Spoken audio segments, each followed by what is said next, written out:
മോദിയുടെ വലം കൈയായ പാക് ചാരൻ്റെ കഥയാണ് ഇന്ന് പറയാൻ പോകുന്നത്.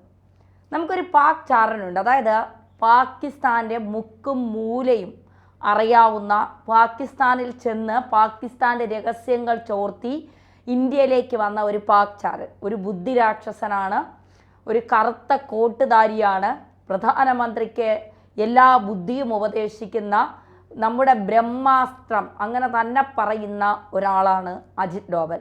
ഇതിൽ കൂടുതൽ വിശേഷണം അജിത് ഡോവലിനെ കുറിച്ച് പറയാനുണ്ടോ എന്ന് ചോദിച്ചാൽ ഇല്ല എന്ന് തന്നെ പറയണം. ഏത് തന്ത്രപ്രധാനമായ കാര്യങ്ങളും കൃത്യമായി നടപ്പിലാക്കാനും തന്ത്രങ്ങൾ മെനയാനും ഏത് രാജ്യത്ത് പോയി ഏത് ഭീകരനെയും അജ്ഞാതന്മാരെ കൊണ്ട് തീർത്ത് കെട്ടാനും ചങ്കുറപ്പുള്ള, മോദിക്കൊപ്പത്തിനൊപ്പം നിൽക്കുന്ന ഒരാൾ, അതാണ് അജിത് ഡോവൽ. ഒരുപക്ഷെ പഹൽഗാം ഭീകരാക്രമണത്തിന് ശേഷം നമ്മൾ പാകിസ്ഥാന് നൽകുന്ന ഈ തിരിച്ചടികൾക്കെല്ലാം സൂത്രധാരൻ, ഇന്ത്യക്ക് ഒരു പോറൽ പോലും ഏൽക്കാതെ, ഇന്ത്യയുടെ ജനങ്ങൾക്കൊരു പോറൽ പോലും ഏൽക്കാതെ, ഇന്ത്യയുടെ സൈനികർക്കൊരു പോറൽ പോലും ഏൽക്കാതെ തിരിച്ചടികൾ ശക്തമായി നൽകുന്നതിൻ്റെ തല എന്ന് പറയുന്നത് അജിത് ഡോവലാണ്.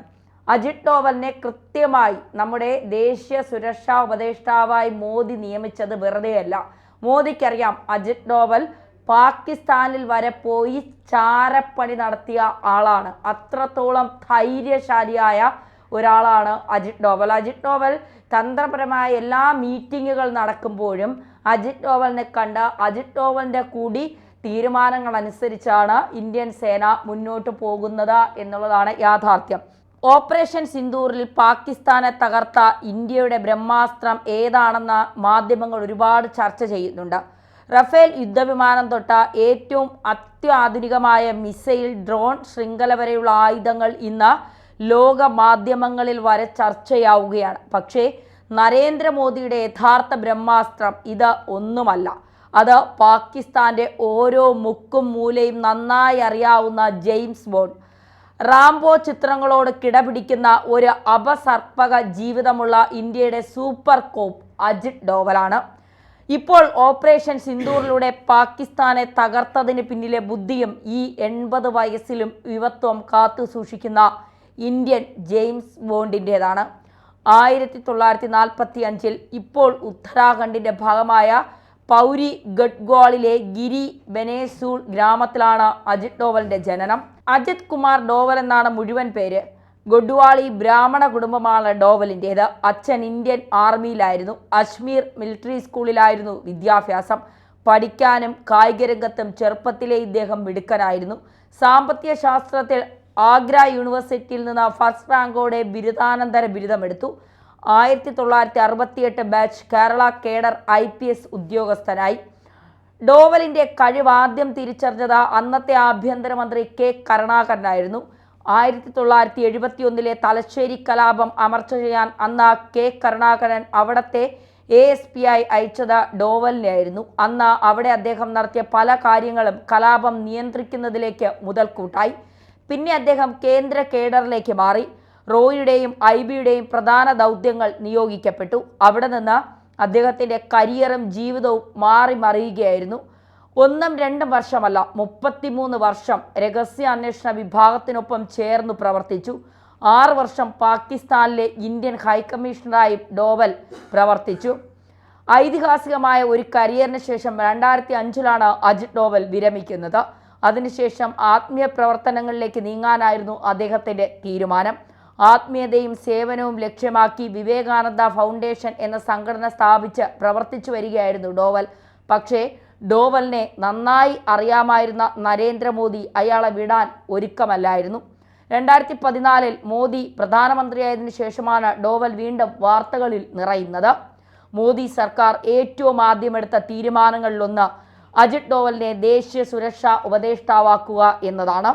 പ്രതിരോധ നയതന്ത്ര വിഷയങ്ങളിൽ ഇന്ത്യ കൈക്കൊണ്ട നിലപാടുകൾ രൂപീകരിക്കുന്ന രാജ്യസുരക്ഷയിൽ ഏറ്റവും നിർണായകമായ പങ്കുവഹിക്കുന്ന സ്ഥാനമാണ് ദേശീയ സുരക്ഷാ ഉപദേഷ്ടാവിൻ്റെത്. 2014 മെയ് 30 അജിത് ഡോവൽ ദേശീയ സുരക്ഷാ ഉപദേഷ്ടാവായി നിയമിക്കപ്പെടുന്നത്. അതിനുശേഷമുള്ള ഇന്ത്യയുടെ പ്രൊഫഷണൽ മികവ് നാം കണ്ടറിഞ്ഞതാണ്. പഞ്ചാബ് അമൃത്സറിലെ സുവർണക്ഷേത്രം കൈയടക്കിയ ദിവസങ്ങളിലാണ് അജിത് ഡോവൽ എന്ന സാഹസികനായ ഓഫീസറുടെ ധൈര്യം രാജ്യം മനസ്സിലാക്കിയത്.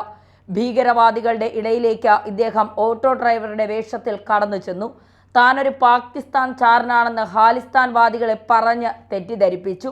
ക്ഷേത്രത്തിനുള്ളിലെ ഭീകരരുടെ രഹസ്യങ്ങൾ ചോർത്തി സേനയ്ക്ക് നൽകി.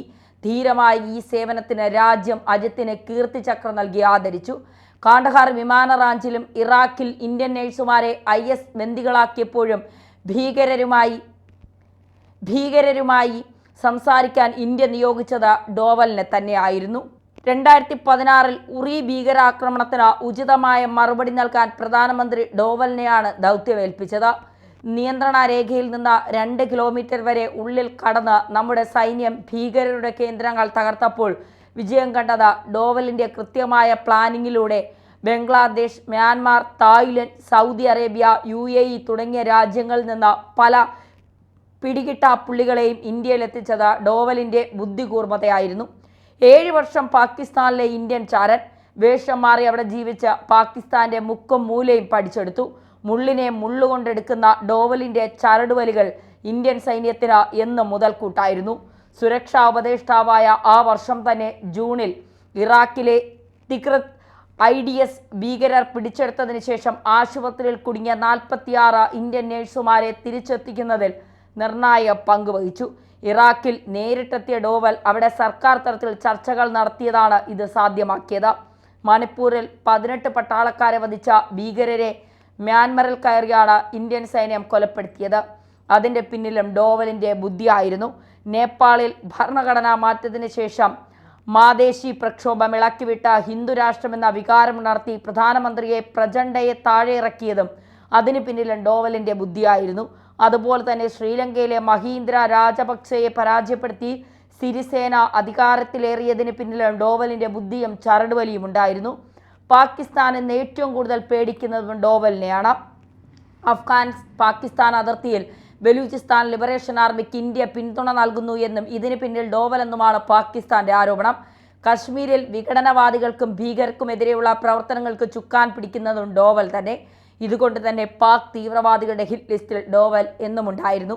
ഉറിയിലെ സർജിക്കൽ സ്ട്രൈക്കോടെ ഡോവൽ ശരിക്കും ഇന്ത്യയുടെ സൂപ്പർ ഹീറോയായി. പാകിസ്ഥാനിൽ കയറി ആക്രമണം നടത്തി തിരിച്ചു വന്ന ശേഷം ഇന്ത്യ അറിയിച്ചപ്പോഴാണ് ആ രാജ്യം പോലും കാര്യം അറിഞ്ഞത്. അതിനുശേഷമാണ് ഓപ്പറേഷൻ ഒക്ടോപ്പസ് വന്നത്.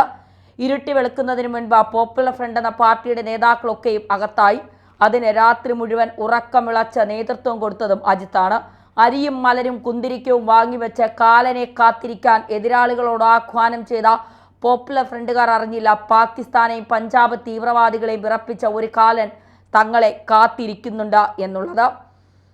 1/4 നൂറ്റാണ്ടിൻ്റെ മുറിവിൻ്റെ പ്രതികാരമെന്നാണ് മാധ്യമങ്ങൾ പറയുന്നത്. ഇപ്പോൾ ഓപ്പറേഷൻ സിന്ദൂറിൻ്റെ ഒരു ഘട്ടം മാത്രമേ ആയുള്ളൂ. പാകിസ്ഥാനെ പാഠം പഠിപ്പിക്കാൻ അജിത് ഡോവൽ എന്ന വെയിലാറാത്ത സായാഹ്നം ഇനി എന്തെല്ലാം അടവുകളാണ് എടുക്കുക എന്ന് കാത്തിരുന്ന് തന്നെ കണ്ടു പഠിക്കേണ്ടതാണ്.